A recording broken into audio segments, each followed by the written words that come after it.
Vamos ahora a retomar a Adrian von Speyer y nos concentramos en la página 86.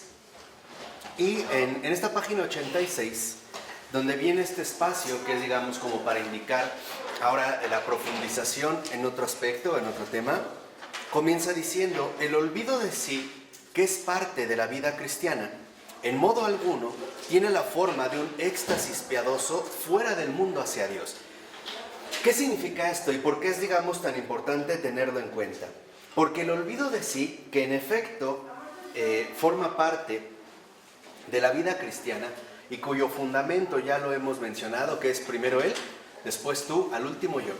Este olvido de sí, lo que dice Adrián, es que no creamos que tiene la forma de una evasión, ¿no? O sea, el hecho de decir, claro, me olvido de mí para concentrarme en Dios, pero esto conllevaría el desprecio de los demás. O sea, el hecho de decir o afirmar que me olvido de mí para dedicarme a Dios y por lo tanto ignoro o rechazo la presencia de los demás. En este caso, vamos a decirlo así, del prójimo. Esto es lo que podríamos llamar nosotros una falsa piedad. O sea, el suponer que en algún momento nuestra dedicación a Dios conlleva el descuido de los demás, ¿no? Aquí debemos de ser finalmente muy honrados y muy sinceros. La dedicación a Dios se confirma en el compromiso con los demás y no justamente al contrario. No suponer que el olvido de sí para dedicarme a Dios involucra el desprecio de los demás. ¿Por qué? Porque en realidad la dedicación a Dios o el compromiso con Dios adquiere una forma muy concreta. ¿Cuál es la forma concreta de la vida cristiana? Se llama misión.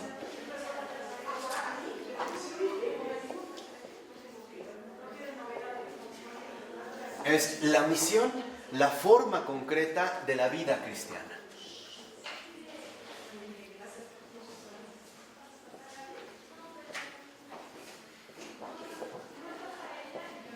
Y esto es algo que también hay que aclarar e insistir mucho, sobre todo en los tiempos presentes. Una, la misión como tal, que es la forma concreta de la vida cristiana, involucra el olvido de sí, pero para poder dedicarme libremente a los demás.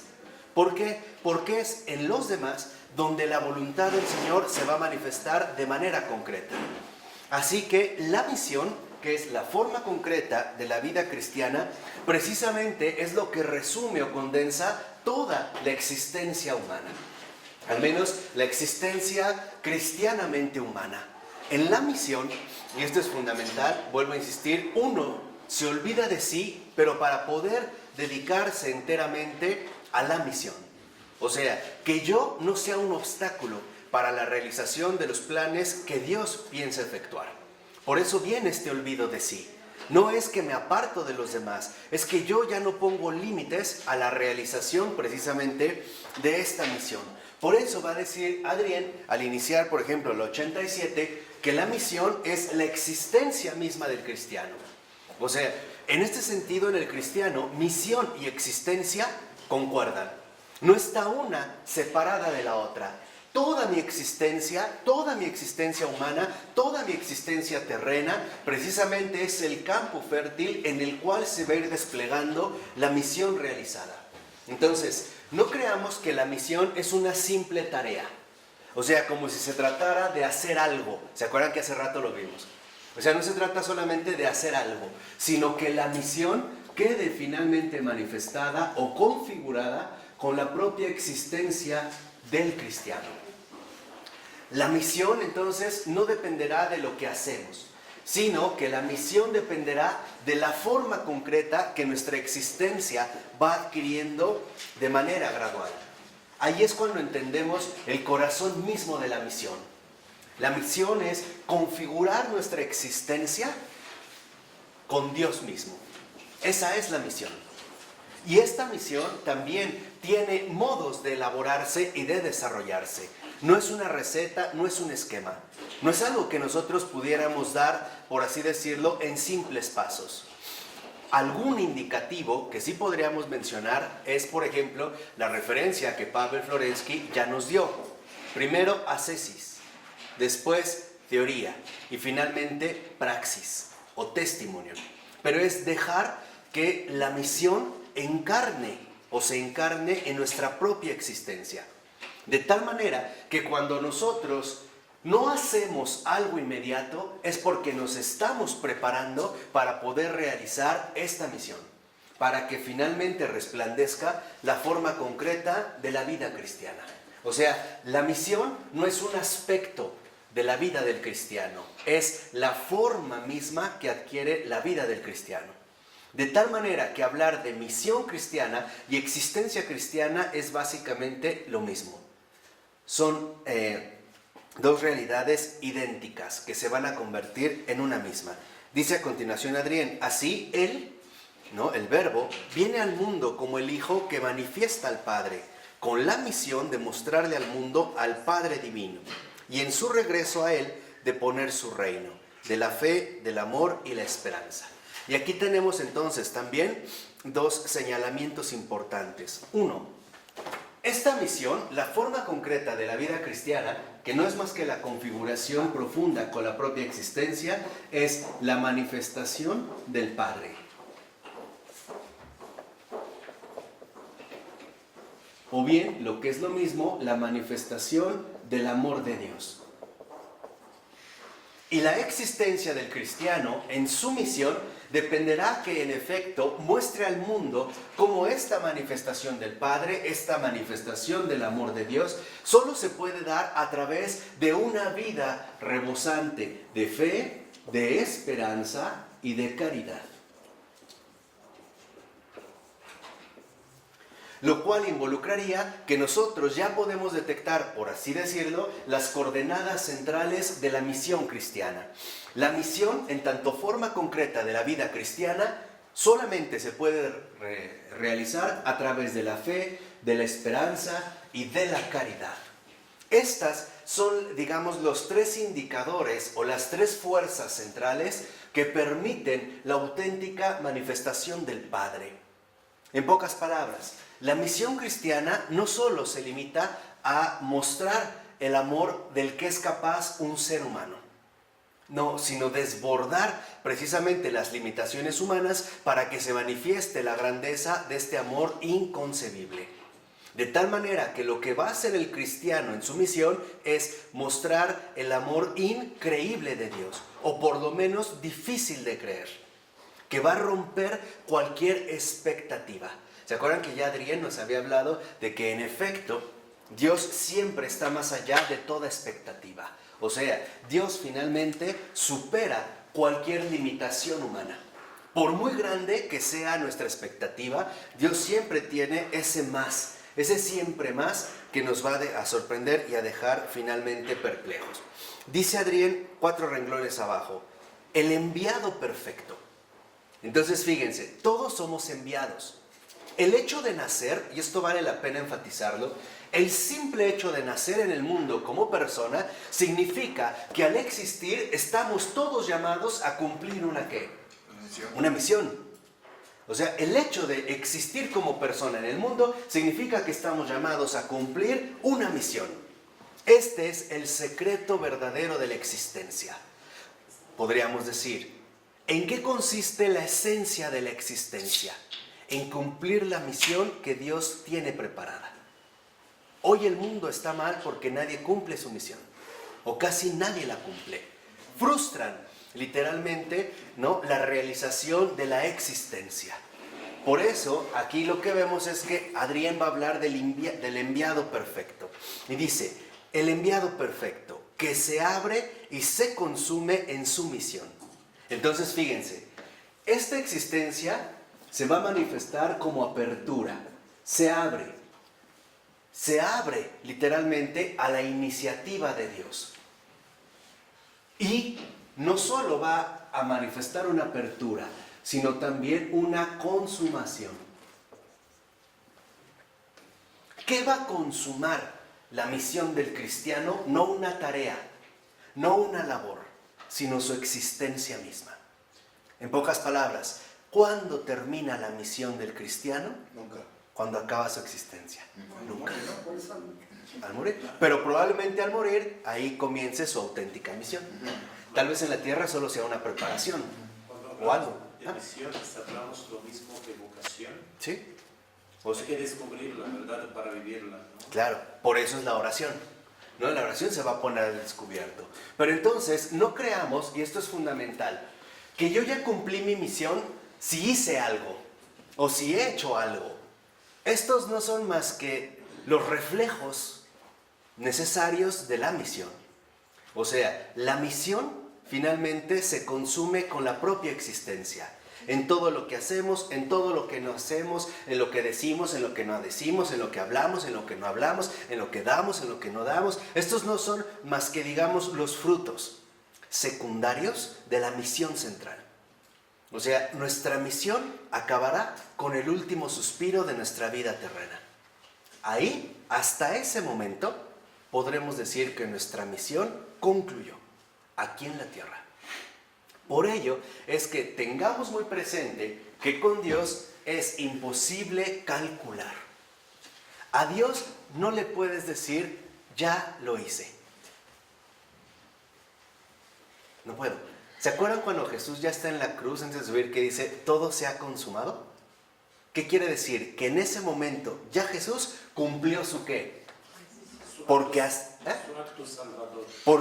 ahí va a llegar su existencia. Por eso después lo único que le resta es entregar su espíritu al Padre, que nosotros lo hacemos. Al morir expiramos. Este último suspiro es el acto ontológico cristiano de toda persona. Toda persona al morir, lo sepa o no, realiza el mismo acto que Cristo. Encomienda su espíritu ¿a quién? Al Padre. No con palabras, sino con un gesto. Acuérdense lo que una vez nos explicó Adrián, no lo olviden. La primera palabra de una persona en el mundo, ese balbuceo intraducible, solo Dios lo comprende. ¿Qué quiere decir? La primera palabra que dimos es ¿para quién? Quiere decir que con nuestro primer balbuceo intraducible, ininteligible, ahí comenzó nuestra misión. Y al morir, este balbuceo o este último suspiro también se dirige ¿a quién? A Dios. O sea, desde nacer, nuestro primer balbuceo inteligible dio inicio a nuestra misión e inició con Él. Y al morir, nuestro último suspiro intraducible e ininteligible también se dirige a Él. De tal manera que la misión no es más que el cubrir toda la existencia terrena que Dios ha preparado para nosotros. Por eso es muy importante que nos demos cuenta, en efecto, que lo que se va a manifestar verdaderamente en la misión es la luz divina. Abrir horizontes que el mundo no conoce. Mostrar finalmente horizontes que la gente no conoce ni sospecha, pero que se concretizan, que se vuelven palpables, que se hacen reales. Porque este es precisamente el desbordamiento del amor paterno. Miren, uno puede distinguir claramente cuando algo te ha sorprendido humanamente y cuando algo te ha sorprendido divinamente. Se tratan de dos cosas completamente ¿qué? Distintas. Cuando algo te ha sorprendido humanamente, te alegra, pero no te deja perplejo. Cuando algo te ha sorprendido divinamente, lleva tiempo para asimilarlo. Lo vuelves a recordar y dices, híjole, ¿de verdad? O sea, queda finalmente, ¿no?, como este espacio abierto donde tenemos que ir asimilando poco a poco la obra de Dios. ¿Se acuerdan que Florensky nos dijo lo mismo? Para asimilar las obras que vienen de Dios se requiere ¿qué? Tiempo. No es algo que uno dijera, ay, sí, lo esperaba. No, es más bien lo totalmente inesperado. Lo que rompe toda nuestra expectativa. Lo que supera, digamos, también cualquier expectativa nuestra. Por ello, debemos de reconocer que esta luz divina tiene su raíz en el mismo Dios. O sea, en pocas palabras, por mucho que nosotros realicemos obras grandiosas en el mundo, queda resguardada la luz o sea, el corazón de la misión en las manos del Padre. ¿Qué significa esto? Que en síntesis, no hay hombre que pueda decir que la misión la realizó él. Siempre está la referencia a este, digamos, ámbito inaccesible para nosotros. Por ello, para poder manifestar esta luz a los hombres, es una luz que solo se puede vivir a la luz de la fe.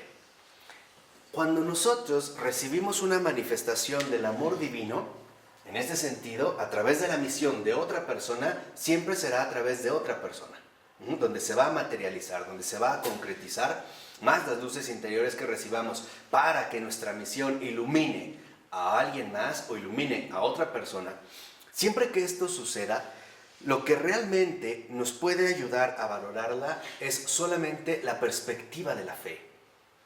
Para una persona que no vive la fe, estas manifestaciones de Dios son simplemente inaceptables y escandalosas.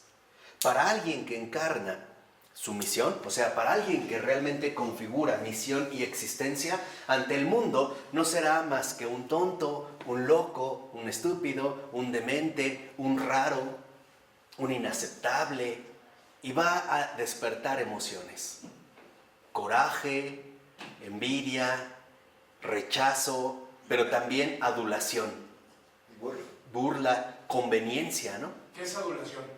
Hablar bien hipócritamente de alguien, adularlo, porque ¡ay, qué bueno eres! Mira, aunque por dentro en realidad mi propósito es otro. Y esto es también a lo que vamos a estar expuestos. Esto es un hecho, ¿eh? ¿Por qué? Porque habrá gente que considere que esta generosidad es meramente humana y que si esta persona logra, como decimos en México, hacer la barba a ella, va a poder obtener algo para sí mismo. En pocas palabras, se va a presentar la actitud saducea, o sea, van a buscar sacar provecho. Y cuando no lo obtengan, lo primero que van a decir es hablar mal de esa persona. Y cuando floreas a alguien, sinceramente, No es adulación, no pasa, o sea, no, es simple reconocimiento, ¿no? Ahí no pasaría mucho. Entonces, lo que debemos de ver en este sentido es que esta desapropiación que nosotros llevamos a cabo significa que nuestra forma concreta de la vida cristiana carece ya de criterios humanos. Ya los criterios no son humanos. El verdadero enviado, el enviado perfecto que nos mencionó Adrián, es el que lo único que le pregunta a Dios es: ¿ahora qué sigue?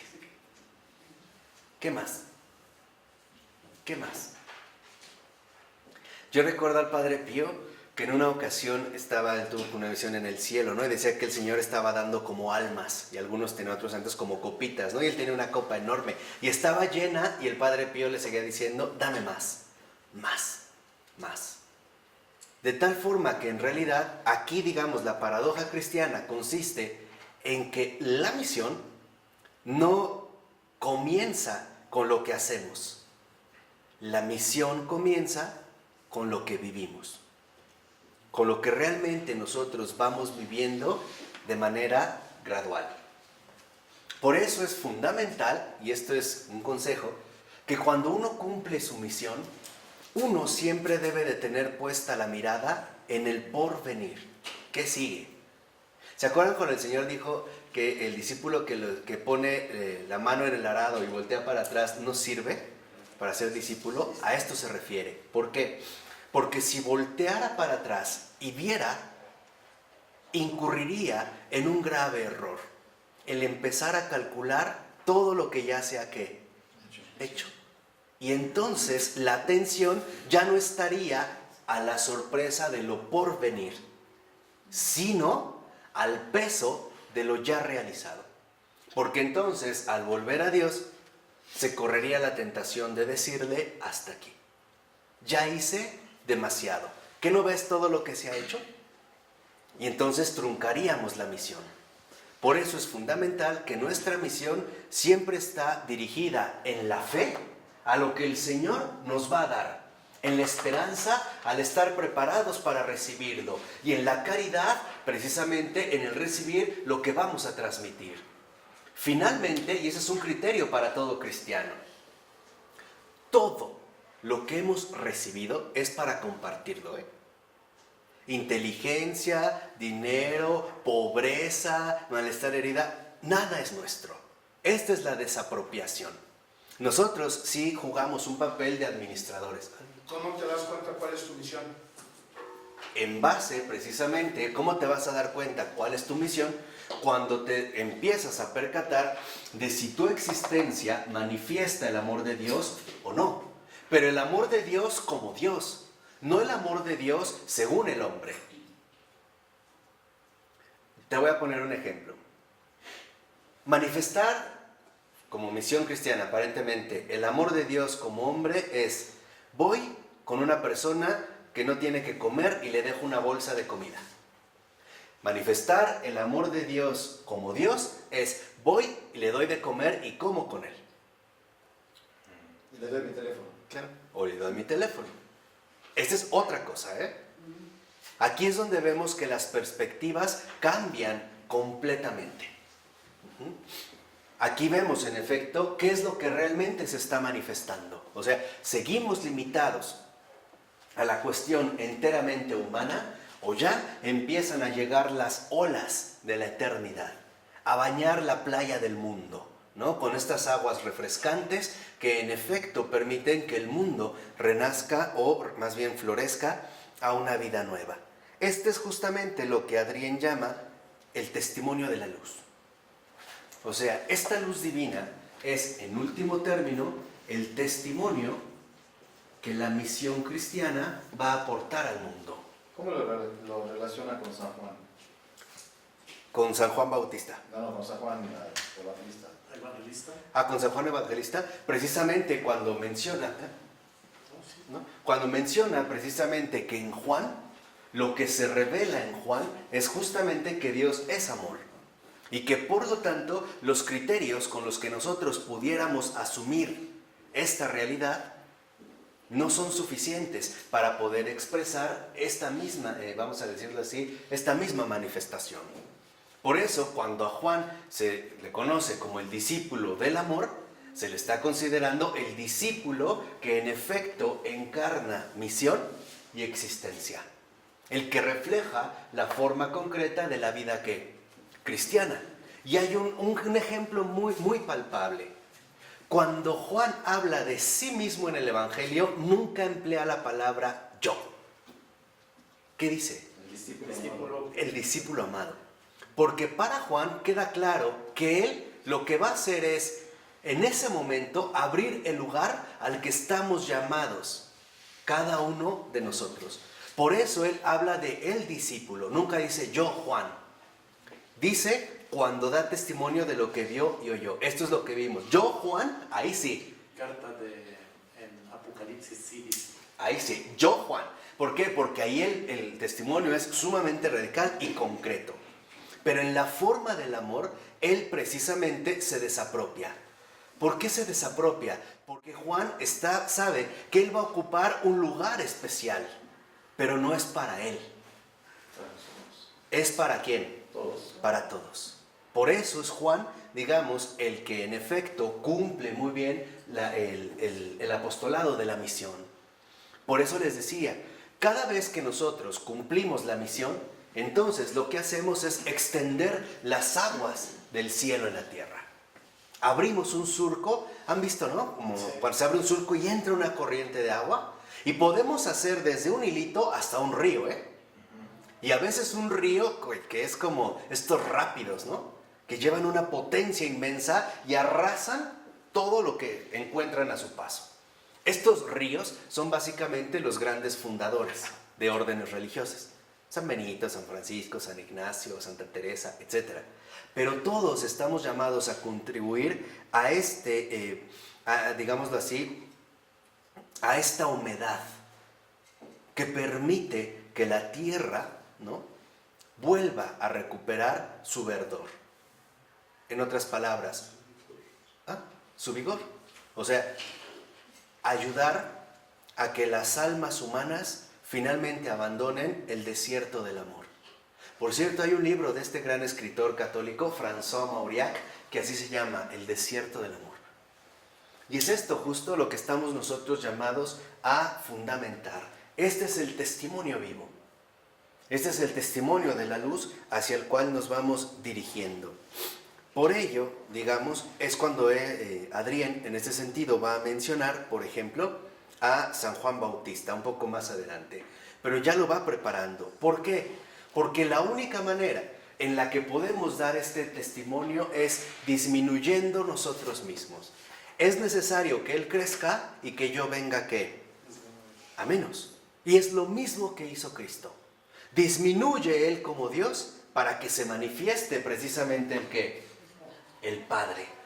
Viene también esta kenosis o este abajamiento que se ha comentado tanto. ¿Por qué? Porque dice Adrián en la 88, en el segundo párrafo, no sé, unos 4 o 5 renglones abajo de la mitad, dice Adrián: en cuanto da testimonio de que Él no es la luz, a la vez da testimonio de la grandeza de la gracia. Y aquí está el primer señalamiento. Este testimonio, en primer lugar, aparecerá como la grandeza de la gracia. Cuando alguien simple y sencillamente reconoce, esto no es humanamente imposible. Esto es humanamente imposible. Esto no es normal. No es normal que una persona haga esto, que una persona diga esto, que una persona se comporte, por ejemplo, de esta manera. Y 2, que lleva a cumplimiento que la luz de Dios puede ser hecha visible incluso por medio de las tinieblas de un hombre. O sea, el testimonio es grandeza de la gracia y 2, victoria de la gracia, que triunfa a pesar de las tinieblas o debilidades o limitaciones de un hombre. Ahí es cuando en efecto se empieza a notar lo sobrehumano. Empezamos a ver que la gente habla o piensa de manera completamente distinta a lo habitual, que la gente actúa de manera completamente distinta a lo habitual. Es más, la gente reacciona de manera completamente distinta a lo habitual. Por eso, por ejemplo, hoy en día nos cuesta a veces tanto trabajo entender testimonios de la luz como, por ejemplo, la de Santa Rita de Casia. Si uno le hablara de Santa Rita de Casia a una mujer normal, lo primero que diría es que Santa Rita de Casia fue una tonta y una estúpida y una loca y una dejada, que mejor hubiera mandado al carajo a ese monstruo, ¿no? E incluso haber promovido un club feminista a favor de los derechos de la mujer. Pero lo que no entendemos es que justo lo que hace Santa Rita de Casia es mostrar una luz nueva en el mundo para poder afrontar incluso situaciones de este tipo. Por ejemplo, en alguna ocasión llega el esposo, ¿no? Un poco bebido, de malas, violento. Entonces ella lo recibe, le da, por así decirlo, su ropa, y él agarra y se la avienta al piso y le insulta. Lo que hace Santa Rita es recoger la ropa y pedirle perdón. Hoy para nosotros esto es como inaceptable, ¿no? Como no, eso no es posible, pero qué vieja tan tonta. Uy, si hubiera sido mi marido, yo ya lo hubiera mandado al carajo, pero rápido, a mí no me hace eso. ¿Por qué? Porque lo que no entendemos es que en efecto, Santa Rita de Casia, por ejemplo, inaugura en el mundo una luz nueva para situaciones incluso tan complicadas como las que pueden darse en estos casos. Esto solo lo puede valorar alguien que vive la fe. Para alguien que no vive la fe, simple y sencillamente es algo por completo estúpido e inaceptable. Por eso el Señor decía, ¿no? Escándalo para unos, locura para otros. O sea, ese es, digamos, ya el catálogo en el que el cristiano está inserto. Ya tiene aquí, ¿no? Como la etiqueta de tonto, idiota, estúpido, torpe, bla, bla, bla. ¿Pero por qué? Porque incomoda. Cuando la misión se manifiesta en una vida humana, mueve muchísimas cosas. Y no nos damos cuenta.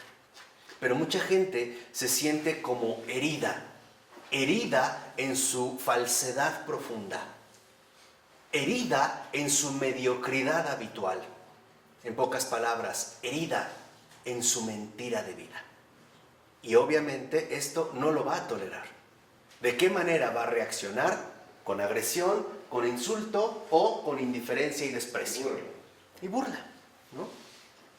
Aquí es donde precisamente se presentarán este tipo de reacciones. Y dice a continuación Adrián, él, el enviado, no es la luz, pero como enviado participa de la luz en la gracia. Él no es la luz, pero como enviado es una lámpara encendida. ¿Qué quiere decir? Que esta lámpara encendida, en efecto, es lo que nos muestra una luz y un calor completamente distintos a los que el mundo conoce o reconoce. Es una luz que en efecto pone al descubierto muchas otras cosas. Por ejemplo, propósitos torcidos en el alma de una persona, equivocaciones graves en la vida de una persona y sobre todo, ¿por qué siempre será atacado el enviado en la misión? Porque les recuerda a los demás que no están cumpliendo su misión. Es por eso. Esta es la incomodidad de fondo. En una palabra, ¿por qué hay mucha gente, o a veces a nosotros, por qué nos molesta que una persona sea tan buena? Te pega la conciencia. Porque nos está diciendo en la cara que nosotros no estamos siendo buenos. Por eso, pega a la conciencia, hiere. Es como una bofetada, ¿eh? Y ante la vergüenza o el bochorno que podemos sentir, viene la defensa, la evasión, y entonces viene la maledicencia. O sea, empezaremos a hablar mal del otro. En lugar de reprocharme a mí mismo mi falta de compromiso y de misión, empezaré a criticar la misión ¿de quién? Del otro. Ustedes ven la paja en el ojo ajeno, pero no ven la viga que llevan dentro. Empezaré ahora, curiosamente, a hablar mal del bien. Ahora el bien es lo equivocado, es lo inaceptable.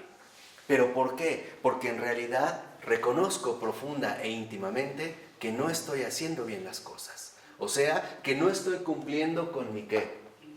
Y que por lo tanto mi existencia es una existencia fallida. Dicen los dos últimos renglones: por la gracia los hombres pueden mostrar, regalar, manifestar mutuamente a Dios. Y eso es lo que se espera. Uno, mostrar. Todo esto, la grandeza de la gracia, la victoria de la gracia, consiste en que los hombres están llamados a mostrar, a regalar, como lo manifiesta aquí Adrián, y a manifestar mutuamente. Mostrar, regalar, manifestar. Compartir. La misión es siempre una misión compartida, involucrada. Y seamos honestos, en la tierra, un hombre no puede ser bueno si no tiene a quien hacerle bien. Así que en realidad, el que cumple su misión siempre tiene claro lo siguiente: yo le debo más a los que me han permitido ayudarle que lo que yo he podido dar. Porque sin ellos, yo no podría cumplir mi qué. Ahora entienden por qué el Señor dijo: a los pobres siempre los tendrán entre ustedes. Es tanto como si el Señor nos dijera: les voy a dar los medios para que también puedan cumplir su qué. Y no tienen pretexto. Por eso nadie tiene pretexto para no cumplir su misión. Porque los pobres no solo se refiere a los pobres económicamente, se refiere a los tristes, los abandonados, los incomprendidos, los desdichados, los repudiados, los no amados, los afligidos, los no queridos, los enfermos, los despreciados, los dementes, los alcohólicos, los drogadictos. Todos estos son pobres. Y no hay ser humano que no tenga pobreza. ¿Y a qué está llamada la pobreza? A vivir el consuelo de ser atendida. Los pobres necesitan atención. Pero para poder atenderlos, primero hay que verlos. y hoy vivimos ciegos ante la pobreza. La pobreza voluntaria, La pobreza voluntaria, que consiste en la renuncia. ahí precisamente en la renuncia consiste en incluso estar más dispuesto a llenarme de aquello de lo que el Señor me va a dar, finalmente para todos, ¿qué? Los demás. O sea, muchas veces la abundancia está en la pobreza, no en la riqueza. Claro. Esta pobreza, y esto también vale la pena mencionarlo, la pobreza cristiana consiste en ser consciente de una sola cosa: todo lo recibo de Dios. Esa es la pobreza cristiana, ¿eh? Y para dar. Así sean millones de dólares o una torta de jamón. Esto es lo que Dios me da. Esta es la experiencia profunda de la pobreza. Claro que a veces hay manifestaciones mucho más radicales para recordarnos este abandono. Por ejemplo, la pobreza franciscana. La pobreza franciscana no es no tener dinero, es alegrarse por la enorme providencia divina. Desde las estrellas para ver y alegrar hasta las flores para alabar al Creador. Es esta verdadera riqueza espiritual. Entonces, mostrar, regalar, manifestar. O sea, contribuir mutuamente unos ¿qué? Con otros. ¿Qué estamos llamados a dar? Lo que tenemos. Todo lo que tenemos. Y lo que somos. Tus talentos, o sea, todo lo que tú eres, tu ser, a derramarlo en los demás. A veces tu ser comprensivo, tu ser paciente, a veces también tu severidad es importante para otra persona, ¿o no? También la dulzura y la severidad, decía San Francisco de Sales, debe de ser un cóctel perfecto, ¿no? A veces suaves, a veces severos. Es fundamental, o sea, no podemos mantener una línea dada. Todo lo tuyo finalmente es para los demás. Todo lo que tienes. Por eso vemos como en los Hechos de los Apóstoles se menciona que los primeros cristianos lo tenían todo en común. No quiere decir que, ay, a ver, mi esposa, pues para todos, ¿no? Todo para todos. No, por favor. Lo tienen todo en común, o sea, al servicio de los demás, a la disposición de los ¿qué? De los demás. Todo, empezando por mi propio tiempo, por ahí. Entonces, se tiene, por ejemplo, aquí, mostrar, regalar, manifestar, es a disposición de los demás. Esto es tenerlo todo en común. Por eso creo que a veces damos también como muestras, ¿no? Aunque pálidos reflejos, pero muestras al fin y al cabo de esta situación originaria. A alguien, por ejemplo, me gusta que le dices, oye, qué bonita chamarra, cuando quieras. Es como si te dijera, está a tu ¿qué? A tu disposición, ¿no? Oye, qué bonito coche, cuando quieras, está a tu servicio, a tu disposición. Nadie dice, oye, qué guapa está tu esposa, a tu disposición. No, ¿verdad? No, momento, espérense. No sean mañosos, ¿no? Nada de falsas mañas y trampas. No, o sea, en pocas palabras, esta es caridad. Caridad pone a su disposición. La caridad es siempre disponibilidad. Esa es la caridad. Por eso se vive en la fe, en la esperanza de que Dios es bueno y siempre da lo que los demás necesitan, y la caridad que sabe corresponder a esta total disponibilidad, que precisamente se va a manifestar como una auténtica disposición de los demás o hacia los demás, ¿no? Disposición de los demás o hacia los demás. Aquí es cuando nosotros empezamos a ver precisamente unas coordenadas distintas.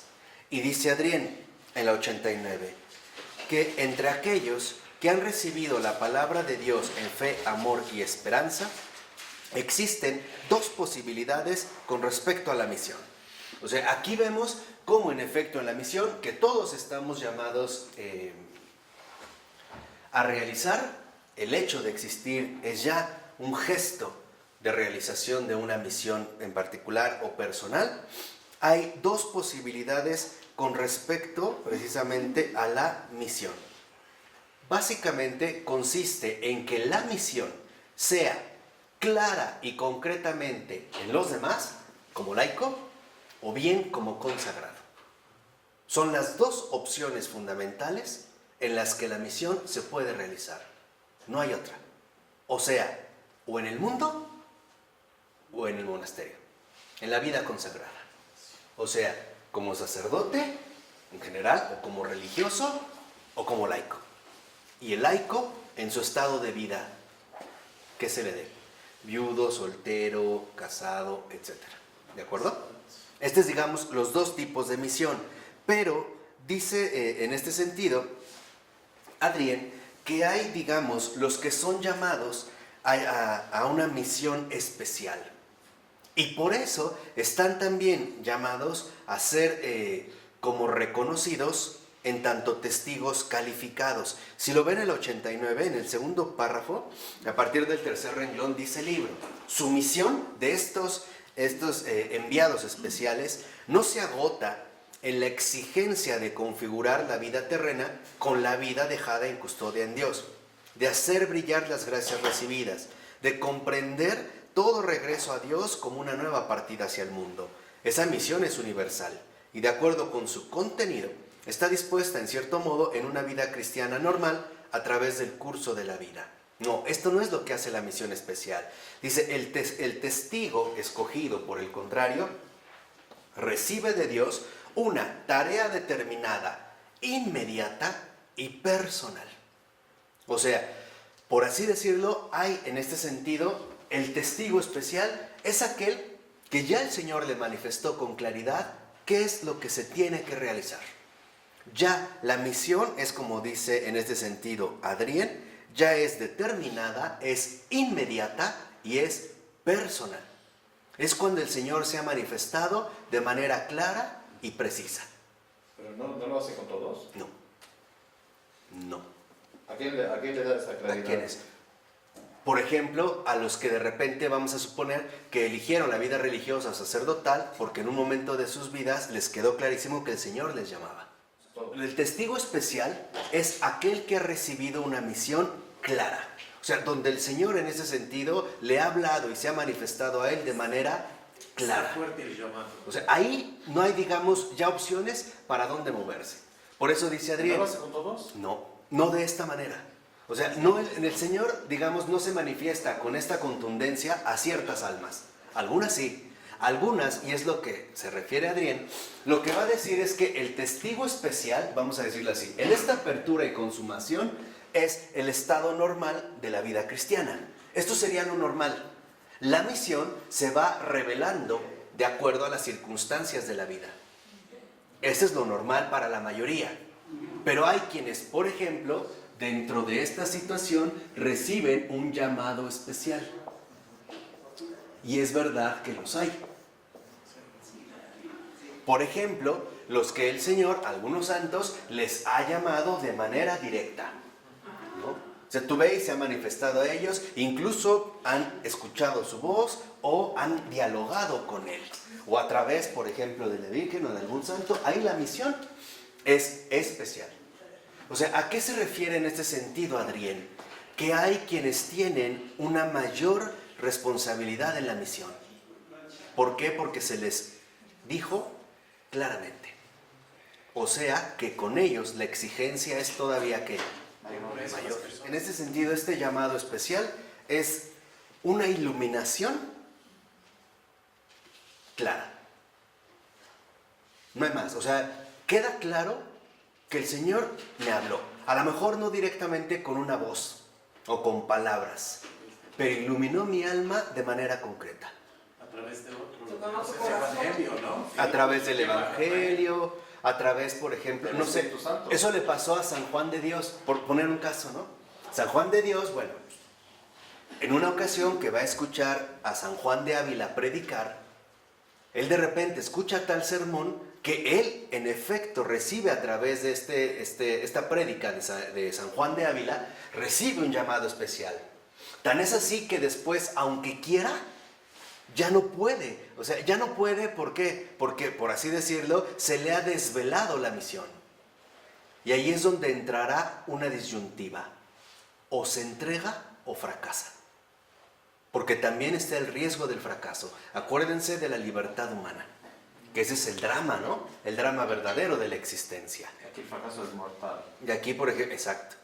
Por eso va a decir Adrián más adelante, el que falla, puede salvarse, pero no recupera la misión. La misión no se le vuelve a dar. O sea, aquí es cuando en efecto ya se tiene, digamos, un llamado sumamente concreto. O con Francisco, ¿no? San Francisco de Asís. Francisco, repara mi templo que amenaza ruina. Ya, o sea, ahí es claro. O sea, ahí a uno le queda perfectamente claro. Y dice a continuación, da las características Adrián de este testigo especial o de este llamado especial. Dice, de lo que leímos, ¿no?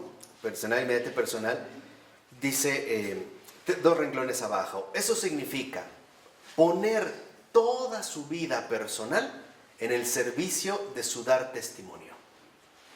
O sea, este llamado especial involucra la vida entera. Mientras que en el cumplimiento ordinario de la misión no se siente esta compenetración tan profunda con lo que el Señor ha solicitado.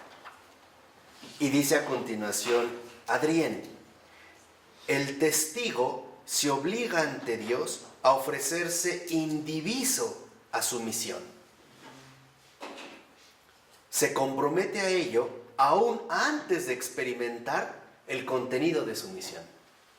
Y esto es muy extraordinario, porque estamos hablando de una gracia particular donde la vida entera ahora ya se convierte en un compromiso ante Dios sin saber siquiera en qué consiste la misión. Pero esta es la respuesta inicial, o sea, hay un sí. Abraham, ¿no? Sí. Es el ejemplo. Por ejemplo, exacto. María, sí, aunque no sabemos qué va a pasar, pero ante esta manifestación, el alma simple y sencillamente responde sí. Y dice, y él nunca experimentará ese contenido definitivamente. Antes bien, habrá de escucharlo cada día de un modo nuevo. O sea, no es un plan trazado. No es, vas a poner 3 ladrillos de color rojo. Es, espera todo de mí. Por eso solo se puede vivir desde la fe, desde la esperanza y desde la ¿qué? Desde la caridad. ¿Por qué mencionaba, o también era importante resaltar, este llamado especial, donde se compromete la vida entera? Porque ese es el tipo de testigos que hoy hacen falta. Justo por eso. Los que realmente están dispuestos a decirle sí al Señor con total confianza, con total abandono. Ya no podemos seguir limitando la misión al modo ordinario de vida, o sea, al mínimo. Porque esto es el mínimo, ¿no? El mínimo, hacer bien las cosas. No, tenemos más bien ahora que girar hacia el máximo. Porque el Señor no nos pide un mínimo, el Señor nos exige un máximo. ¿Y por qué nos exige un máximo? Porque Él es la garantía. Porque nos ama mucho. Al ser Él la garantía, significa que entonces este llamado especial, fundirse de lleno con Dios mismo, es que la vida entera va a quedar comprometida en una misión divina, en una misión sobrenatural, en un sí definitivo que el Señor precisamente va a realizar a su modo y a su tiempo. Porque aquí realmente se vive una auténtica consagración. Y uno, en este sentido, ¿no?, lo tiene como muy claro. Por eso dice Adrián, ¿no?, habrá de escuchar ese contenido de la misión cada día de un modo nuevo. O sea, nosotros creíamos que íbamos a hacer esto y de repente escuchamos en las circunstancias de la vida un llamado a hacer otra cosa. Y luego aparece como otra voz, y luego otra voz, y dice, ese contenido puede siempre variar súbitamente. Y sin motivos a la vista, tomar un curso nuevo. O sea, transformarse en su contrario. Por ejemplo, ahora dedícate a leer, ahora deja de leer. Y como que uno no entiende bien la secuencia que se realiza. Ahora haz esto, ahora deja esto y ponte a hacer ¿qué? Esto. Porque lo que realmente va a ser fecundo este llamado especial es la disponibilidad. Es esta disponibilidad abierta que permite que precisamente el Señor nos vaya haciendo crecer cada vez más en fe, esperanza y caridad. Y dice, igualmente, En el desarrollo de la tarea, el testigo no conoce el verdadero contenido y aún menos tiene de él una visión de conjunto. Él, y aquí viene la clave, él debe estar constantemente preparado y dispuesto a todo. Ese es el contenido central del llamado especial. Esta consagración que involucra la vida entera es estar en último término dispuesto a qué. Y aquí es donde quiero también hacer un énfasis. A veces equivocadamente suponemos que cuando yo le diga sí a Dios y se haga la voluntad, me va a ir bien mal, voy a acabar de vagabundo, te por ocho, pisoteado, llagado, lamido por perros. Mentira. Estar dispuesto a todo, especialmente a ser en verdad felices y consolados por la ternura divina. Esto es central, ¿eh? No crean porque de antemano nuestro temor es que le digo que sí su voluntad y me aterra, me va a ir muy mal. Entonces me voy a quedar bien pobre, chimuelo, me van a cortar una mano, voy a perder un ojo. No. Estar dispuestos a todo, incluso a ser amados por el Padre, recogidos en los brazos del Padre. Y esto nos da más miedo que sufrir. Porque el sufrimiento lo aceptamos como algo posible. Creemos más en el sufrimiento que en el amor. Esa es la crisis de fe. La crisis de fe consiste en desconfiar del amor divino. O sea, en no reconocer abiertamente que Dios es verdaderamente un ¿qué? Y un Padre, amor. Esta es una situación fundamental. Porque de antemano, cuando les venía planteando este panorama, en sus caritas venían así como, híjole, no, mejor no. No, qué miedo. No, nada. Esa ya es una tentación. Porque en último término, lo que vamos a estar dispuestos es, dijimos, a todo. No solo dijimos dispuestos a sufrir, dijimos a todo. También dispuestos a gozar, dispuestos a reír. A la belleza. Dispuestos a la contemplación de la belleza. Dispuestos a las maravillas del amor de Dios. Eso es estar finalmente dispuesto ¿a qué? A todo. Es curioso que mucha gente está dispuesta a sufrir, mucho, pero muy poca está dispuesta a alegrarse verdaderamente. No lo creen. Esa es nuestra crisis de fe. Por eso dice a continuación, no existen pausas en la misión, pues ella brota de la vitalidad suprema de Dios. O sea, ¿por qué no hay pausas en la misión? Pausas. Porque la misión brota de la vitalidad misma de Dios. O sea, Dios va a realizar su misión no a nuestro ritmo, sino según su vitalidad. Y eso es lo que nos va a consumir. Aquí es cuando nosotros entonces debemos de hacer un pequeño paréntesis que es bien importante ya para terminar. La misión involucra precisamente en que mi existencia, que se manifiesta como el amor de Dios, o sea, como el Padre mismo, en fe, esperanza y caridad, es algo que realiza la misma vitalidad divina. Y a mí lo único que me queda es dejarme consumir por esta exigencia divina. Por así decirlo, somos gas. Él es el fuego. Él sabrá si de repente empieza con un cerillito. A veces va a sacar un soplete. A veces va a ser un incendio. Pero ya no hay un criterio que me espante si tengo, si no tengo, si falta, si sobra.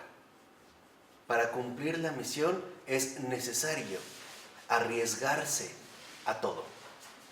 Perderlo todo, tenerlo todo. Y esta es, digamos, la apertura fundamental. Por eso es que no hay pausas. En la misión vienen cansancios. Pero estos cansancios, ante todo, se dan cuando empezamos a poner la mirada en nosotros mismos. En lo que he hecho, en lo que no he hecho. Ahí es cuando empieza a ver cómo este cansancio. Pero si nuestra mirada, como decía Carlos de Foucault, siempre está puesta en el Señor, sabremos que la misión aún tiene mucho por venir. No ha comenzado. Aún, ni siquiera. se ha manifestado un poquito de las maravillas que el Señor tiene presentes para el mundo entero. Por eso es que cuando una persona cumple su misión, le hace bien a muchos y contribuye a la salvación de todos. Y ese es nuestro propósito como cristianos. ¿De acuerdo? Bueno, continuar en nombre del Padre, del Hijo y del Espíritu Santo.